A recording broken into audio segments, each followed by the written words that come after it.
Hello guys! I'm here again, your Pinoy vlogger in Finland, Chena Chinitas!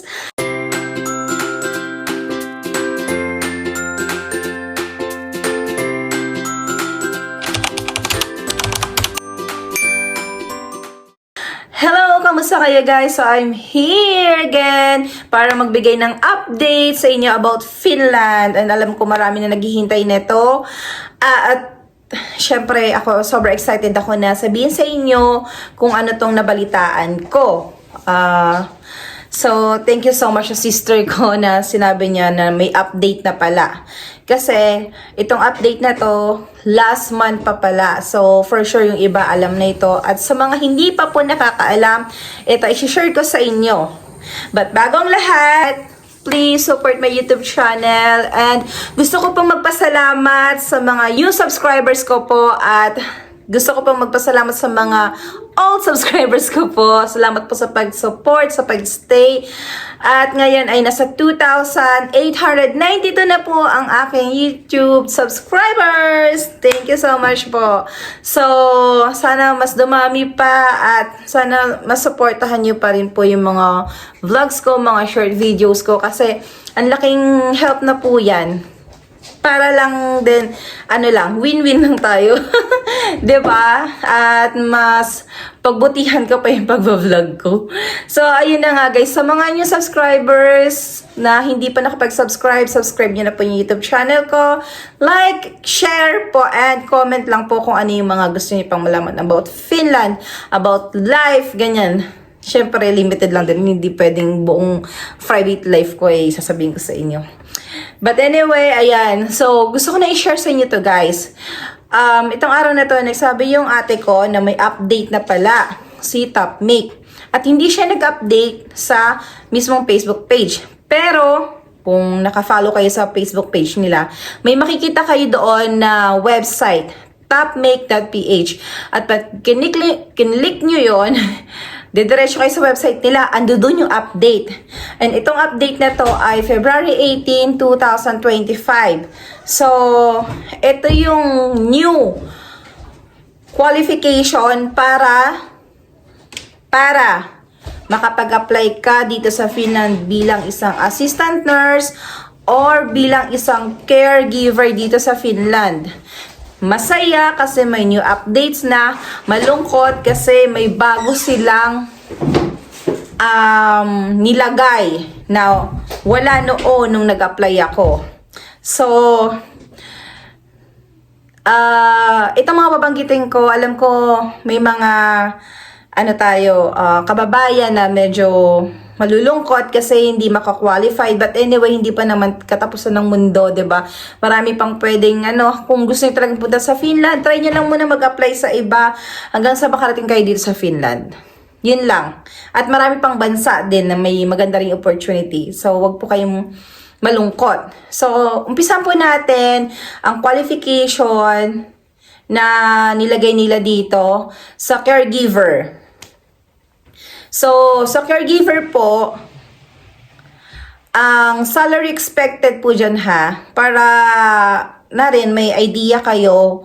Pero once again, depende ito sa company na papasukan nyo, sa experience, at sa lugar dito sa Finland. So, ang pinaka-minimum is 1,906 euro. Una-una, may kodigo ko. So, una-una, kailangan college level or high school or K-12 graduate. So, di ba, pwede na siya. College graduate, college level, high school.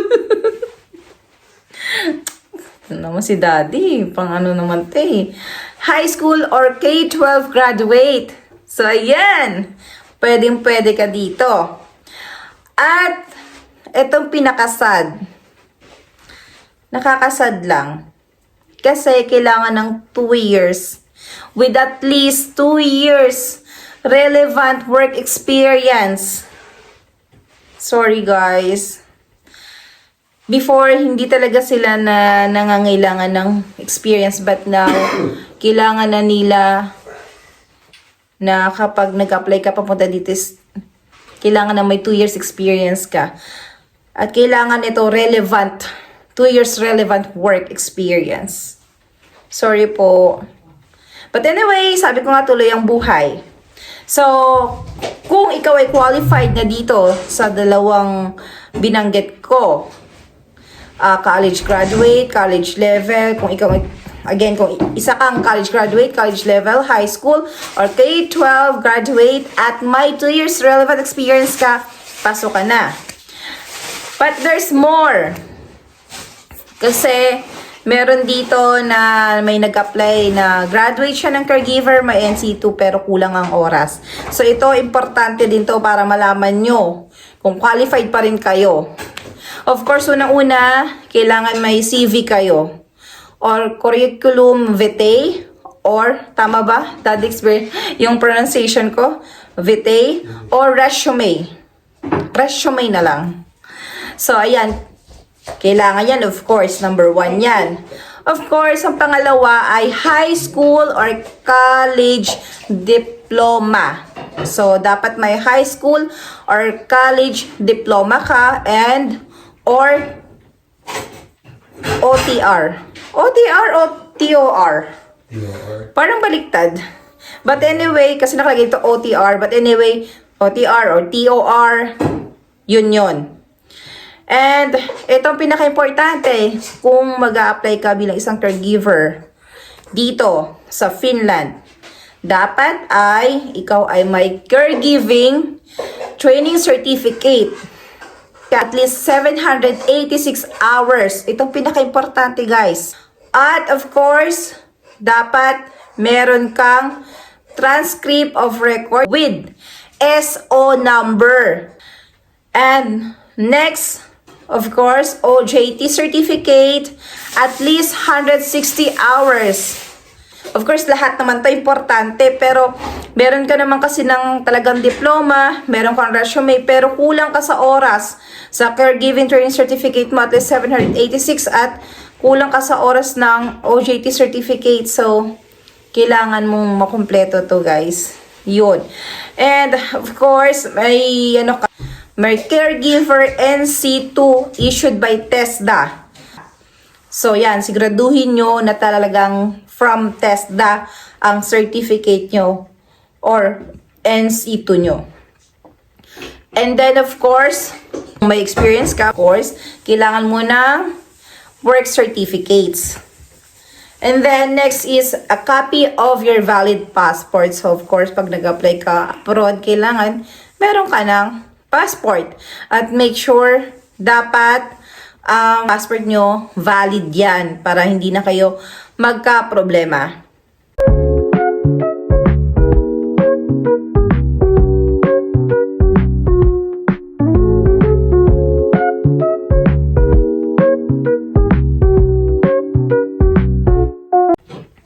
So, ito naman next, guys. Dito naman tayo sa assistant nurse. So, para sa kaalaman nyo, ang salary or expected salary ng assistant nurse ay around 1,906 to 2,000 per month. But once again, depende sa experience, sa employer, at sa lugar. So, pwedeng mas mataas pa to sa nakalagay dito. So, ito yung kailangan nyo para ma-qualify kayo bilang isang assistant nurse dito sa Finland. Unang-una, of course, meron kang degree ng Bachelor of Science in Nursing or isa kang registered nurse. Ang pangalawa, with or without license. So, kung isa kang BSN, graduate BSN, of course, wala ka pang license, so that's fine. Kung isa ka namang registered nurse, dapat ang license mo ay valid. So, yun. And, of course, pinaka-importante din, with at least 2 years relevant work experience. So, kailangan na rin na experience, guys. I'm sorry about that. Before, wala talaga, pero ngayon, meron na experience. Kailangan na experience. So, at ito yung mga kailangan yung isubmit when you are applying.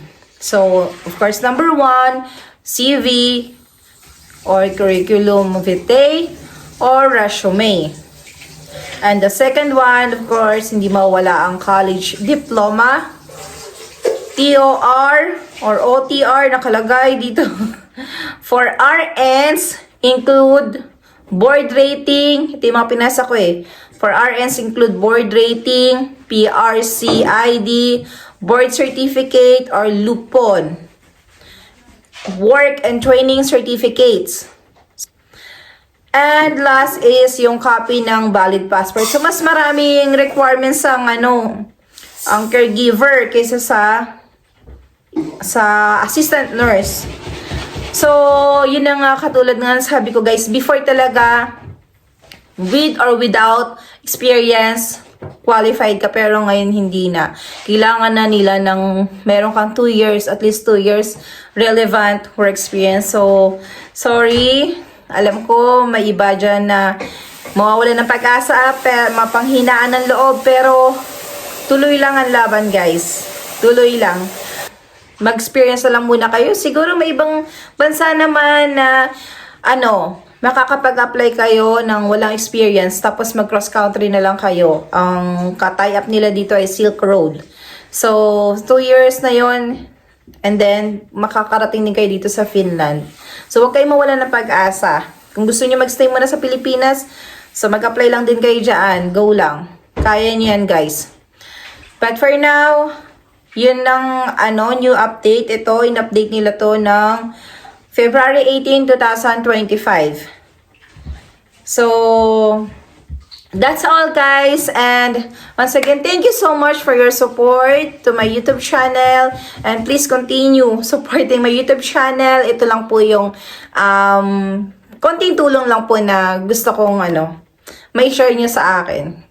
So, kasi para mas ganahan akong mag-vlog, hindi naman. Of course, masaya ako na nag-share ng information about Finland and about my life here in Finland. Kung saan man ako, yung mga travel ko, ganyan, about my family. Yan, syempre masaya akong sinishare sa inyo. And of course, sana sa mga mawawala ng pag-asa dyan dahil sa updates ngayon, guys, laban lang, tuloy lang ang buhay. At sa mga qualified naman, go, go, go. At guys, may nabasa rin pala ako na yung nila, may age limit na nakalagay, 45 years old. Pero try nyo lang guys, kung qualified kayo at feeling nyo hindi kayo abot sa edad, try nyo pa rin, wala namang masama. Baka naman ma-qualified pa rin kayo, mapagbigyan kayo, 'di ba? Try nyo lang guys. So, yun lang, tuloy lang ang buhay, laban lang, and bye-bye. God bless you all. See you dito sa Finland. Bye-bye.